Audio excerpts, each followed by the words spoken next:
Okay, so punta na tayo dito sa top 10 qualities of a good lecturer. So ano daw ba yung 10 qualities na yun for you to be said that you are a good lecturer? Okay? So dito na sabi ay kailangan you have a strong organizational skills. Dapat ikaw ay flexible, confident in delivery, clear with objectives, thinking on your feet, subject matter expert, excellent communicator, good time manager, and you have to be open for feedback. O, so 9 lang pala yun, nawawala yung pang, tawag dito pang 10. So it is only 9 qualities of a good lecturer. Okay? So, isa-isahin natin. Ay, okay. Sige, bye. O, ingat. Okay, so for item number 1, strong organizational skills. Okay, so kayo nga, ano ba yung naiisip nyo dito na example or idea when we said that one of the qualities of a good lecturer is that he or she has a strong organizational skills. Ano ba yung organizational skills na sinasabi doon? Okay? So you may write down in your notebook, then tignan nyo kung tama yung parehas tayo ng sagot or na explanation. Okay, same with the other items. So, yung strong organizational skills dito, dalawa yan. First is dun sa PowerPoint presentation nyo. Kasi di ba kayo sa presentation ninyo, ang dami ninyong tawag dito, dapat i-discuss. Di ba? So, it is actually, nasa sayo na yon kung paano mo i-arrange yung topic in a logical manner that will lead to the understanding of your audience. So, dapat dun pa lang, sa point na yun, sa paggawa pa lang ng presentation mo, naka-organize na yung mga topics na i-discuss mo in a logical manner. Okay? So, dapat maayos yung pagkakasunod-sunod para mas maintindihan mabuti ng yung audience. So, yun, first is one, doon sa PowerPoint. The second one, na strong organizational skills. This is actually difficult.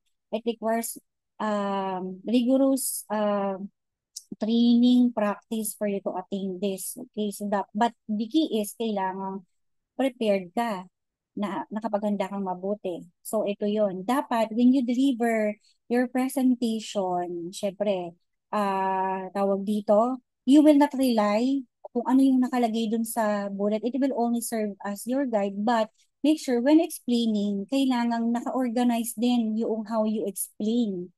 Dapat yung pag-explain mo is maayos, naka-organize siya para hindi yung sali-saliwa na diniscuss mo yung number 1, pumunta ka na agad sa number 2, yung pagdi-discuss mo should be ano nga, 'di ba? Properly sequence para mas maintindihan nila if you are discussing the steps. Ganun, you should follow the steps. So kailangan organize yung manner ng uh, presentation mo and also your thoughts and ideas. Okay?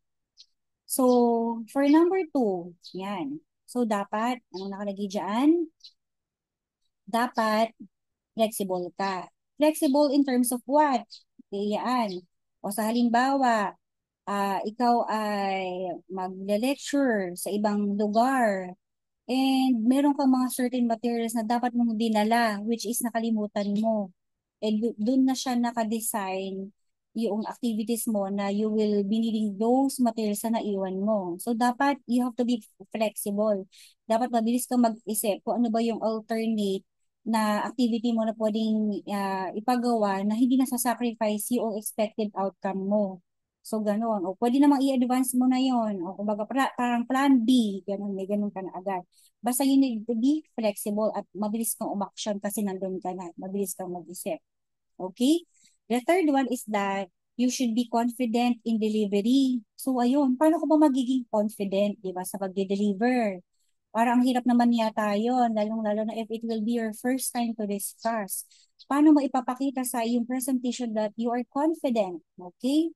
So, ang sabi sa amin ng isang lecturer, lalong-lalo na sa face-to-face, dapat isipin mo daw na yung i-discuss mo sa audience mo ay ikaw lang ang nakakaalam. Kasi it will give you enough confidence, okay? So, isa pang ano doon, tip doon, do not ever look on a certain person. So, I don't know kung na-experience yun na yun. Ako kasi pag nagkaklase ako, although nasanay na din ako hindi ako tumitingin sa isang particular na tao. Kasi bakit? Paano kung nag-discuss ka tapos medyo kumunot yung noo niya, hindi ba? It denotes actually a negative impression. It maybe pwede mo siyang ma-interpret negatively, which will affect your delivery, affect your confidence. Kaya ako, ang ginagawa ko, tawag dito, parang yung view ko lagi is, naka-general view lang ako. Okay, nakatingin ako sa pangkahalatan, not to a specific person. Kasi yun nga yung tendency na yung tao na tinitingnan mo na yon is baka kasi magkaroon siya ng magpakita siya ng negative reaction which will affect your ano nga confidence, 'di ba? Kasi parang nakakasira ng mood. So ganun yun. Okay? First, again, sa number 3, to be confident, kailangan mong isipin na ikaw lang ang nakakaalam ng i-discuss mo. And the second one is huwag kang titingin sa isang particular na audience mo. So, general view lang lagi. Okay? Then, number 4, you have to be clear with your objectives. Okay? So, actually, kanina na-discuss na ito. So, di ba, dun sa kabilang presentation na dapat, una pa lang, you have to state your objective.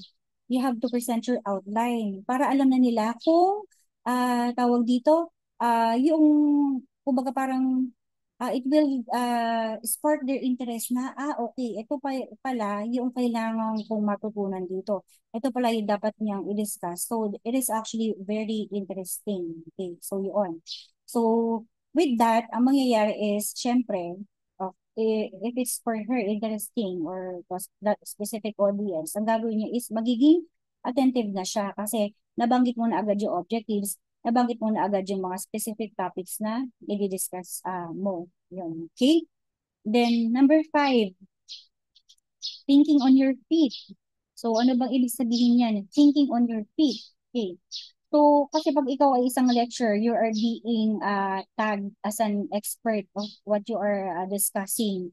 Expert of the topic you are discussing. So, dapat ay, ibig sabihin kasi ng thinking on your feet, kailangan mabilis ka mag-isip.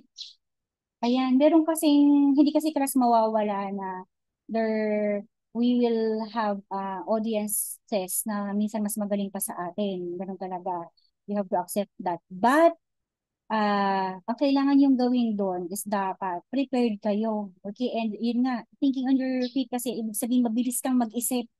But don't worry kasi it will follow. If kabisado mo yung dinidiscuss mo, anything under the sun, kahit nakapikit ka, ay masasagot mo yon. If there will be questions that you won't be able to answer, just be confident in answering that and be honest. Okay, so actually that is beyond the scope of my discussion, but I will be glad to provide you an answer maybe later on. Ganun na lang ano. Ganun na lang yung sasabihin nyo. So you have to accept talaga, okay? And you also, uh, you have to be also open for feedback. Kasi may mga talagang circumstances na mangyayari yun in the future. Yun lang, stay confident. Yun lang yung key doon. Huwag mong ipapakita na parang natakot ka na agad. Kasi it will affect your performance, the way how they will evaluate you later on. So, ganun yun. So, nasabi ko na sa inyo kanina na as a resource person, kailangan subject matter ka. Ayan. Ikaw yung subject matter expert, I mean. Ikaw yung expert dun sa topic na yun. Kaya, every time na magdi-discuss ka, kailangan aralin mong mabuti. First, para syempre hindi ka mapahiya. Para lahat ng tanong ay masagot.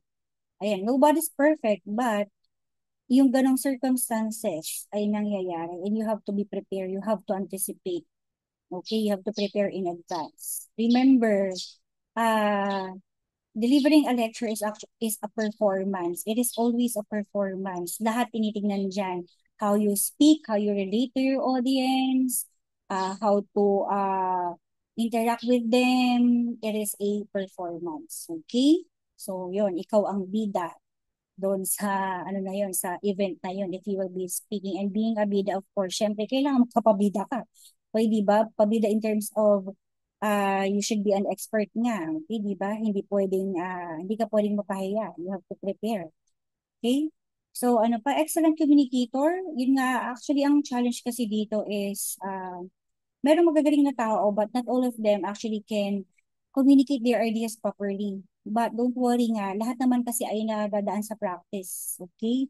So for this specific tawag dito, your requirements. So what you need is just time to practice kasi nga 'di ba? Practice makes everything perfect. Okay? So 15 minutes lang naman 'yun. Yung individual presentation, yung group presentation, siguro baka mga kayo, tagpa 5 minutes lang kayo per member na magsasalita. Okay? And always give your best shot. Okay?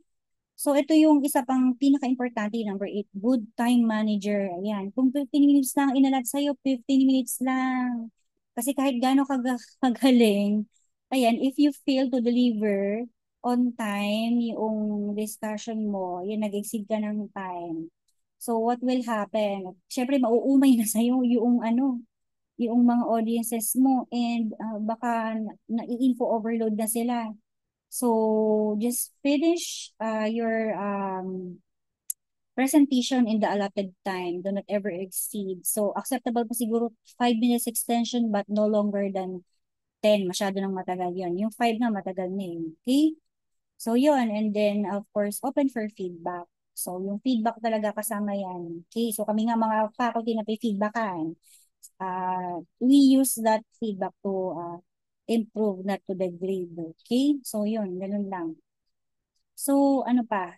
Yun. So, itong qualities of a lecturer is actually summarized into 3 letters or traits.